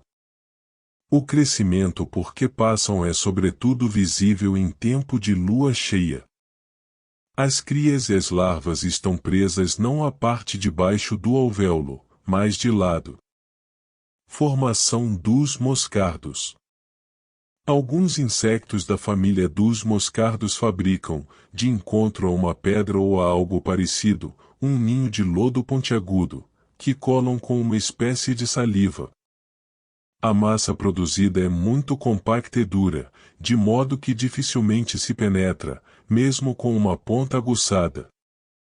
É aí que depositam as crias e onde nascem umas larvazinhas brancas, envoltas numa membrana escura. Fora desta membrana, no lodo, forma-se cera. Essa cera é de uma cor muito mais amarelada do que a das abelhas. Reprodução das formigas. Também as formigas acasalam e dão origem a umas larvazinhas, que não estão presas a nada. Depois de crescerem, de minúsculas e redondas que eram, estas larvas tornam-se primeiro compridas e logo as partes se lhes vão diferenciando. A reprodução desta espécie ocorre na primavera. Os escorpiões. Os escorpiões terrestres produzem também larvazinhas em quantidade, de forma oval, e chocam-nas. Quando o desenvolvimento destas se completa, os progenitores são expulsos, como ocorre também com as aranhas, e mesmo destruídos pelos filhos. Com frequência o número de seres que se forma anda pelos 11. Formação das aranhas. As aranhas acasalam, todas elas, do modo que descrevemos, e produzem seres que se apresentam, a princípio, como umas larvazinhas minúsculas. Sem dúvida que são estas larvas que na totalidade do seu corpo, ao passar por uma metamorfose, dão origem às aranhas, e não apenas uma parte, já que estas larvas são desde o princípio arredondadas. Depois da postura, a aranha choca os ovos, ao fim de 3 dias, as crias já se diferenciam. A postura é sempre feita na teia, que pode umas vezes ser fina e pequena, outras, espessa. Por outro lado, há larvas que se encontram por completo dentro de uma bolsa arredondada, enquanto outras estão apenas em parte envolvidas pela referida teia. As aranhas não nascem todas ao mesmo tempo, mas começam logo a mover-se e a fazer uma teia.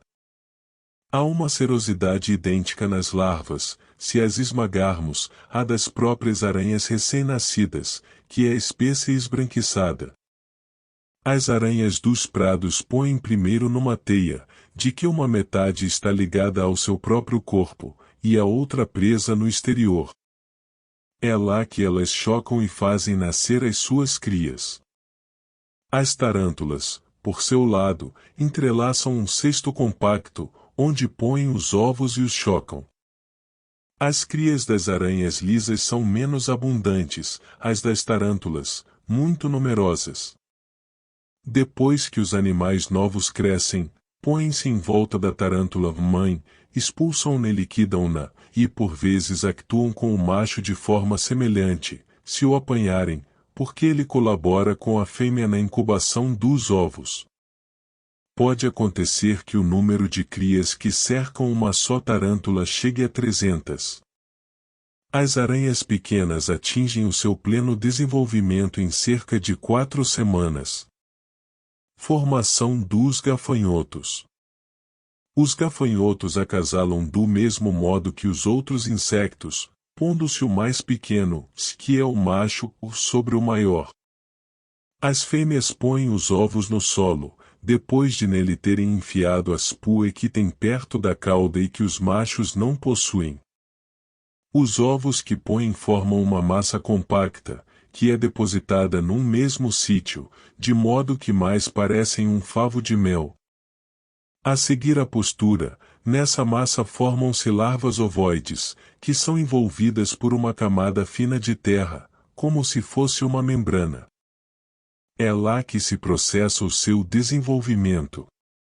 As larvas pequenas são de tal forma moles que se esmagam com um simples toque. Não se encontram à superfície da terra, mas um pouco mais abaixo. Quando irrompem, desse casulo terroso saem gafanhotos minúsculos e negros. Depois a pele rasga-se e eles tornam-se de imediato maiores. A postura acontece no fim do verão e depois dela as fêmeas morrem. É que ao mesmo tempo que elas põem os ovos, desenvolvem-se-lhes larvas em volta do pescoço. Os machos morrem também pela mesma ocasião. As crias brotam da terra na primavera. Os gafanhotos não vivem em regiões montanhosas ou pobres, são animais de planície e de solos friáveis, porque é nas fendas do solo que põem os ovos. Estes permanecem na terra durante o inverno. Com a chegada do verão, as larvas do ano anterior transformam-se em gafanhotos. Os grilos. De modo semelhante, os grilos põem os seus ovos e morrem a seguir. Os ovos que produzem são destruídos pelas chuvas de outono, quando estas caem com abundância. Se houver tempo seco, os grilos nascem em muito maior quantidade, porque os seus ovos não são destruídos como no caso anterior. No entanto, da ideia de que a forma como perecem não está sujeita a regras, acontece ao sabor do acaso.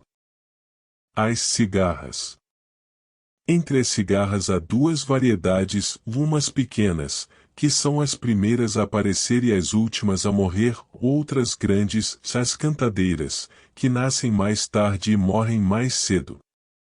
Tanto nas pequenas como nas grandes, há umas que têm uma separação no tórax, as que cantam, se outras que a não têm, se que não cantam. As maiores e que cantam chama-se cantadeiras, e as pequenas, cigarrinhas. Entre estas últimas, as que têm a tal separação sempre cantam qualquer coisa. Onde não houver árvores não há cigarras.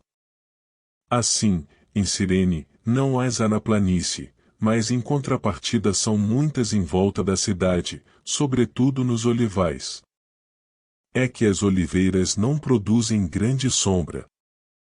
Em sítios frios não há cigarras, logo também as não há em bosques sombrios. O acasalamento processa-se de modo semelhante no caso das grandes e das pequenas, unem-se umas às outras, ventre contra ventre. O macho penetra a fêmea, como acontece com todos os outros insectos. Por seu lado, a fêmea tem um órgão genital subdividido, por onde o macho introduz o esperma. Põem os ovos nos terrenos baldios, fazendo um furo com as púas que tem atrás, como acontece também com os grilos. De facto, estes põem, do mesmo modo, os ovos em terrenos baldios, e é por isso que há tantos em Cirene. As cigarras põem igualmente os seus ovos nas canas que servem de estacas às videiras, fazendo furos nas canas e nos caules das silas. Os ovos postos desta maneira acabam por cair na terra. As cigarras nascem em quantidade quando chove. A larva, depois de se desenvolver na terra, torna-se numa cigarra. É esse o momento em que elas são mais saborosas, antes que se lhes rasgue o casulo. Quando chega o momento do solstício de verão, elas saem da terra durante a noite, ou logo a seguir o casulo rompe-se da ninfa nascem as cigarras propriamente ditas, que se tornam negras, mais duras e maiores, e que cantam. Nas duas variedades, as cigarras que cantam são os machos, as outras, as fêmeas. A princípio, os machos são mais saborosos, mas depois do acasalamento são as fêmeas que têm melhor paladar por terem ovos brancos. Se forem obrigadas a levantar voo, emitem um líquido parecido com a água, o que leva os camponeses a afirmarem que elas urinam, que produzem excrementos e que se alimentam de orvalho. Se aproximar delas um dedo e se for mexendo, ora dobrando ora estendendo-o, as cigarras deixam-se ficar mais sossegadas do que se estender o dedo de repente, naquele caso começam a subir para o dedo. É que, como veem mal, pensam que estão a subir para uma folha em movimento. Formação das pulgas e dos piolhos. Entre os insectos, aqueles que, sem serem propriamente carnívoros, vivem dos humores da carne viva, caso dos piolhos, das pulgas e dos percevejos, produzem todos eles, por acasalamento, as chamadas lêndias, das quais não nasce nenhum outro ser. De entre esses animais, as pulgas nascem da mais ínfima matéria em putrefacção, porque seja onde for que exista bosta seca, há pulgas, os percevejos formam-se da umidade que provém dos animais e que se condensa cá fora, os piolhos nascem das carnes. Quando eles estão para nascer, forma-se um tipo de borbulhagem, sem pus. Se espremer, saem piolhos. Há certas pessoas que sofrem desta doença, quando têm uma umidade corporal elevada. Já houve casos de pessoas que pereceram com esta enfermidade, o poeta Alckmin, por exemplo, e Fericides de Ciro. Em certas doenças formam-se piolhos em quantidade. Há um tipo de piolhos a que se chama selvagens, que são mais duros do que o modelo comum, são também mais difíceis de arrancar da pele. Na verdade, as crianças são muito sujeitas a ter piolhos na cabeça, os adultos, menos. Mesmo as mulheres tendem a ter mais piolhos do que os homens. Mas quem tem piolhos, tem menos dores de cabeça. Há também piolhos em abundância em muitos outros animais. Tem-nos as aves e os chamados fazões, que morrem da mordedura dos piolhos se não rolarem no pó. Tem-nos também os outros animais que têm penas com raques ou que têm pelo. Só o burro é exceção, pois não tem piolhos nem carraças. Os bois, pelo contrário, são achacados por uns e outras. As ovelhas e as cabras têm carraças, mas piolhos não. Os porcos têm piolhos, grandes e duros. Nos cães aparecem as chamadas carraças de cão. Os piolhos nascem sempre, nos animais que os têm, do próprio animal. Mas aparecem em maior número nos animais que se banham e que já têm piolhos, quando eles mudam de água para se banharem. No mar, há piolhos que se desenvolvem nos peixes, somente esses piolhos não nascem propriamente dos peixes, mas do lodo. São iguais aos bichos de conta, com muitos pés, apenas apresentam uma cauda achatada. Há uma única espécie de piolhos do mar, que existe em todo o lado, sobretudo onde houver cabras. Todos estes insectos têm muitas patas e não têm sangue. O estro do atum aparece em volta das barbatanas, é semelhante ao escorpião e de tamanho equivalente ao da aranha. No mar que fica entre Cirene e o Egito, existe em volta do golfinho um peixe a que chamam piolho. Este é, de todos os peixes, o que mais gordo se torna, porque beneficia da alimentação abundante que o golfinho captura. Formação das traças e do caruncho. Formam-se também outros animais pequenos, como atrás dissemos, uns na lã e em tudo o que é confeccionado com lã, caso das traças, que aparecem sobretudo quando as lãs se enchem de pó e se desenvolvem principalmente se uma aranha lá ficar fechada, é que esta absorve a umidade que lá possa existir e seca a lã. Esta larva nasce também na roupa. Há ainda um animal que se forma na cera envelhecida, como de resto na madeira, tanto quanto parece, o animal mais pequeno que existe. Chama-se-lhe ácaro, é branco e minúsculo. Há por fim outros seres que aparecem nos livros, uns semelhantes aos que existem na roupa, outros escorpiões sem cauda, mas muito pequenos.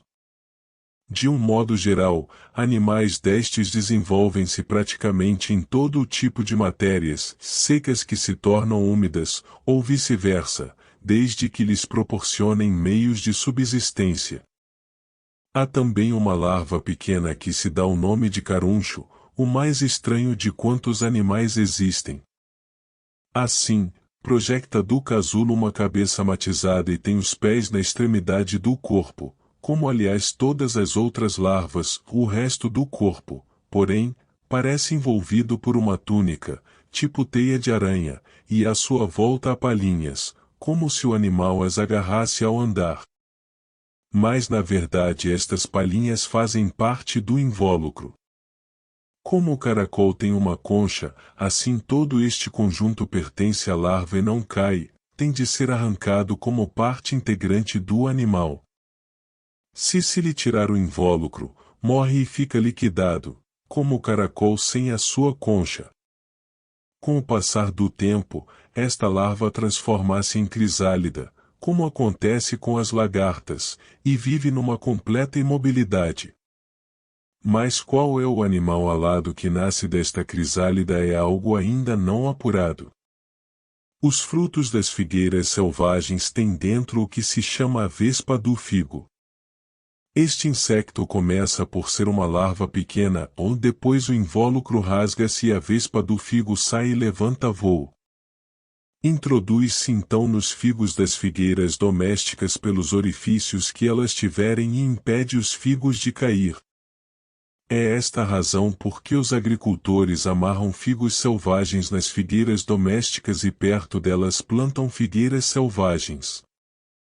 A tartaruga, o lagarto e o crocodilo.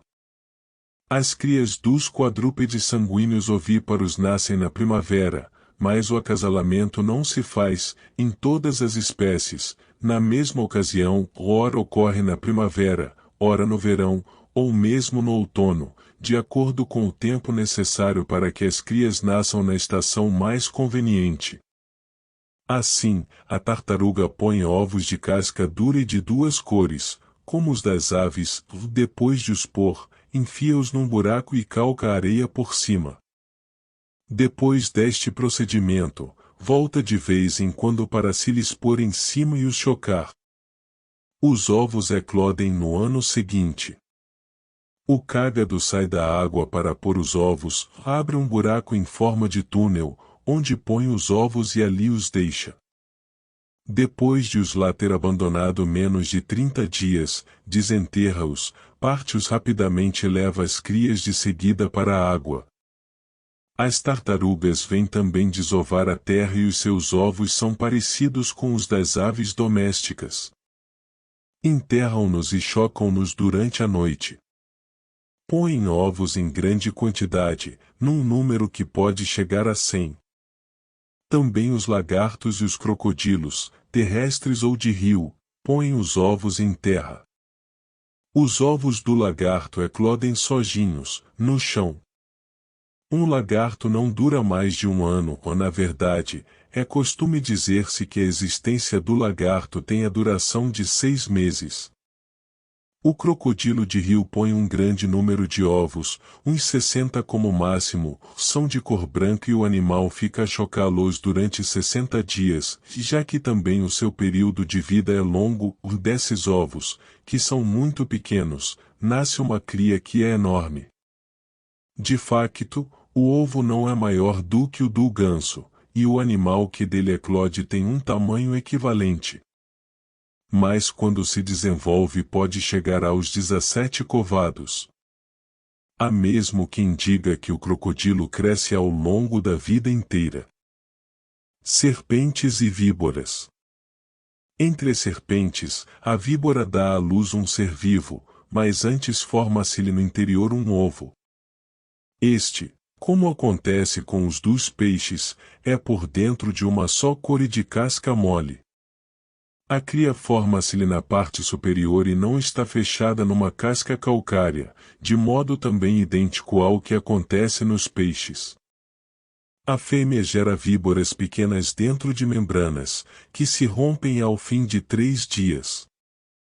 Há casos em que as crias saem por si próprias, depois de as terem devorado. A mãe pare os filhotes num único dia, 1 a 1, e pode parir mais de 20.